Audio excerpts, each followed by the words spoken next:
खरं तर आपणा सर्वांना माहीत आहे की राजकोट हा किल्ला आणि या किल्ल्याच्या पुनर्बांधणीसाठी केले गेलेले प्रयत्न याचे आपण सगळेजण साक्षीदार आहात.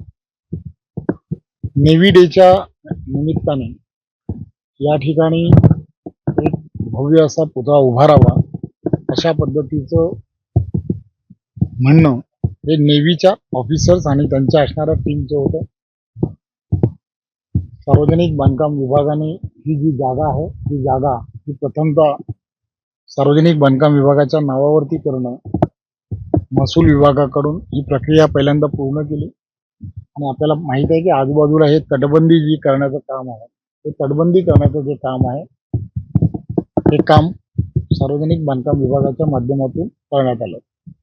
परंतु हा जो पुतळा आहे हा पुतळा पूर्वी सिंधुदुर्ग किल्ल्यावरती लावणार अशा पद्धतीचं ते म्हणत होते, परंतु त्या ठिकाणी जागा उपलब्ध न झाल्यामुळे तो राजकोट किल्ल्यावरती या ठिकाणी उभं करण्याच्या संदर्भातला नेव्हीच्या जे प्रमुख अधिकारी आहेत त्या लोकांनी सर्वांनी या संदर्भातला निर्णय घेतला.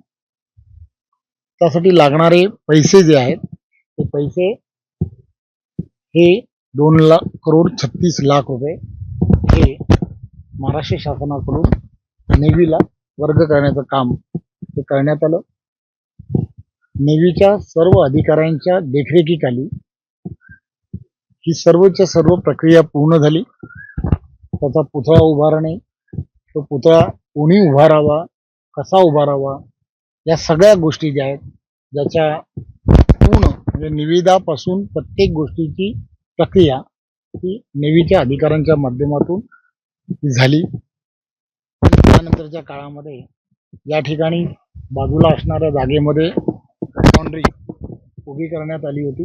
त्या फाउंड्रीला सुद्धा आपण सर्वांनी पाहिलं असेल की त्या ठिकाणी फाउंड्री उभं करून नंतर या पुतळ्याची उभारणी ही सगळी प्रक्रिया पूर्ण झाली. ही सर्व प्रक्रिया पूर्ण करत असताना मला जो प्राथमिकदृष्ट्या जो अंदाज जो येतो, कारण कोकणातील असल्यामुळे आणि आपल्या सगळ्यांशी चर्चा केल्यानंतर आपल्यालाही जे लक्षात आलं की हा जो पुतळा किंवा ह्या पुतळ्यामध्ये वापरलं गेलेलं कदाचित स्टील जे आहे तिथली असणारी खारी हवा जी आहे या खारी हवामुळे ते स्टील जे आहे ते स्टीलला जरा डस्ट पकडला जातो आणि त्यामुळे ते निकामी होणं ही हळूहळू होणारी प्रक्रिया होऊ शकते. आणि हे या संदर्भात सुद्धा सार्वजनिक बांधकाम विभागाच्या माध्यमातून तुमच्या अधिकाऱ्यांनी त्या संदर्भातले एक पत्र, हे पत्र ऑलरेडी नेव्हीला त्याचे त्याच्याकडे पुरावे आहेत. ही संपूर्ण जो पुतळा उभारणीचं काम ज्या कंपनीला दिलं होतं त्यांचं नाव आर्टिस्टी म्हणून आहे. तर ते प्रोप्रायटर उदित आपटे म्हणून आहेत. 8 सप्टेंबर 2023ला त्यांना DGM नौसेना यांनी त्याची वर्क ऑर्डर दिली होती. 2,36,00,000 एवढं त्याची अंदाजित किंमत होती. याचे स्ट्रक्चर कन्सल्टंट ज्याला म्हणतात त्यांचं नाव चेतन पाटील कोल्हापूरचे आहेत. आणि हे सगळं नौसेनेच्या देखरेखीखाली झालं. आणि आत्ताच मला या संदर्भात असं वाटतं की ही झालेली घटना किंवा या सगळ्या गोष्टी तुमच्यासारख्या सर्व शिवप्रेमींसाठी अत्यंत वेदना देणाऱ्या अशा आहेत.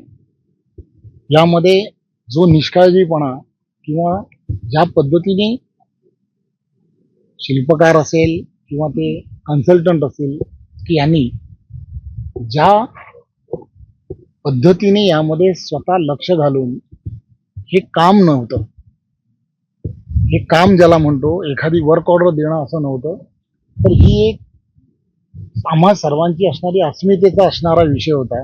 त्यामध्ये किती लक्ष घातलं पाहिजे होतं याची त्यांना कदाचित कल्पना नसावी. म्हणून मला असं वाटतं, मी आताच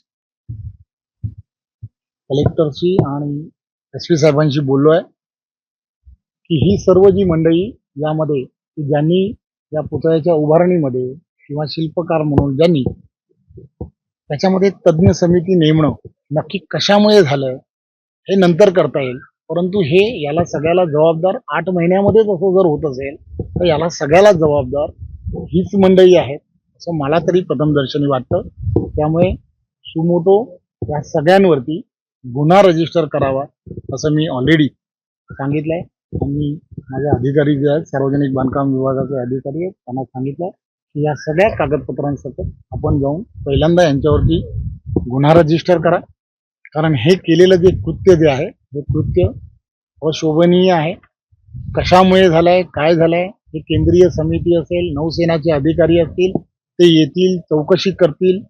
हा भाग जरी असेल तरी आज जे लक्षात येत आहे की आम्हा सर्व शिवप्रेमींच्या भावना याच्यामध्ये प्रचंड दुःख. बांधकाम विभागाचे असणारा आमचा जो कोणी छोटा अधिकारी आहे त्याने जे पत्र लिहिलंय त्या पत्रामध्ये स्पष्टपणे म्हटलं की उलट याला म्हणतात, त्याला कुठेतरी डस्ट पकडायला सुरुवात झाली आहे. याचा अर्थ की ती प्रक्रिया सुरू झाली आहे हे निदर्शनास सामान्य माणसाच्या येत होतं.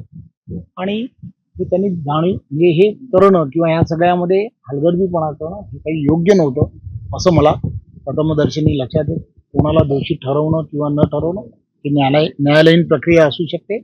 परंतु जर आज हे घडलं नाही तर उद्या तुम्हाला आम्हाला माफी कोणी देणार नाही. कारण आमच्या सगळ्यांच्या अस्मिता तुमच्यासारख्या त्या दुखावल्या गेल्या आहेत, त्यात काही शंका नाही. आणि या संदर्भातला गुन्हा हा संबंधित शिल्पकार असेल किंवा त्याचा कन्सल्टंट जो आहे, स्ट्रक्चर कन्सल्टंट आहे, त्या सगळ्यांवरती गुन्हा रजिस्टर करण्यासाठी आम्ही सांगतो. कदाचित असं होऊ शकतं की त्यामध्ये त्यांची चूक आहे का बरोबर आहे हे तपासाअंती समजेल. परंतु आज हे करणं कारण गरजेचं यासाठी आहे की जे दिसतंय ते तुमच्या समोर, म्हणून मी पहिल्यांदा सगळं आपल्यासमोर कागदपत्र जे आहेत ते पहिल्यांदा दाखवले आणि असं करावं आमचं सर्वांचं मत आहे. महाराष्ट्रात या प्रकारे नाराज होत आहे. सार्वजनिक बांधकाम मंत्री आणि संबंधित अधिकाऱ्यांवर फौजदारी गुन्हा दाखल करण्याची मागणी केली. मी आपल्याला पत्र आणि ह्या सगळ्या गोष्टी जेव्हा दाखवल्यात त्याचं कारण असं आहे की या संदर्भामध्ये जे काही आवश्यक जी गोष्ट आहे ती नेव्हीच्या माध्यमातून केली गेलेली आहे. त्याचेही सगळे पुरावे जे आहेत ते पुरावे मी दाखवले आहेत किंवा पुरावे आहेत. आणि ज्यांनी कोणी याच्यामध्ये कोणीही असो, कोणीही या संदर्भामध्ये ज्याच्याकडून हा गुन्हा झालाय किंवा ज्याच्याकडून हे घडलाय त्याच्यावरती संबंधितावरती कारवाई करण्याचंच ठरवलेलं आहे. त्यात काही शंका नाही. आज मालवण कार्यालयात तोडफोड झाली, काय लक्षात घ्या की ज्यांनी तोडफोड केली आहे जनभावना आहे. यात काही मला असं वाटतं की यामध्ये काही चूक आहे का. जेव्हा कोणीतरी हे सगळं पाहतो किंवा पाहिल्यानंतर साहजिकच आहे की त्याच्या मनावरती 101% त्याला वाटलं असणार की हे कशामुळे झालंय. मी त्यांचीही समजूत घालेन की हे कशामुळे झालं आणि जो कोण दोषी आहे त्याच्यावरती कारवाई करायला पाहिजे. हे 100% खरं आहे. तोडफोड करणं हे योग्य नाही हेही मला कळत आहे. परंतु जनभावनांचा आदर करणं हे अत्यंत गरजेचं आहे. घडलेली घटना ही सुद्धा काही योग्य आहे असंही माझं मत नाही. त्यामुळे या सगळ्या गोष्टी ज्या आहेत त्या फार सेन्सिटिव्ह असल्यामुळे या सगळ्या गोष्टीकडे पाहणं हे फार गरजेचं आहे असं मला वाटतं. महाराष्ट्र प्रत्येक प्रतिक्रिया येतात, काय आवाहन करायचं.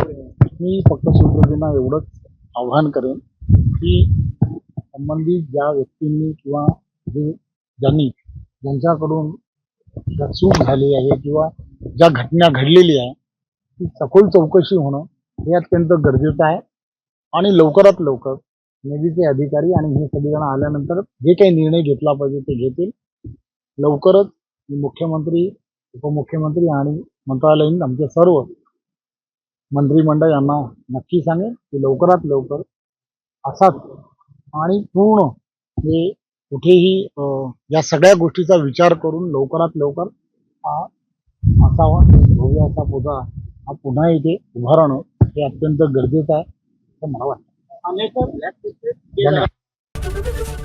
एबीपी माझा, उघडा डोळे बघा नीट.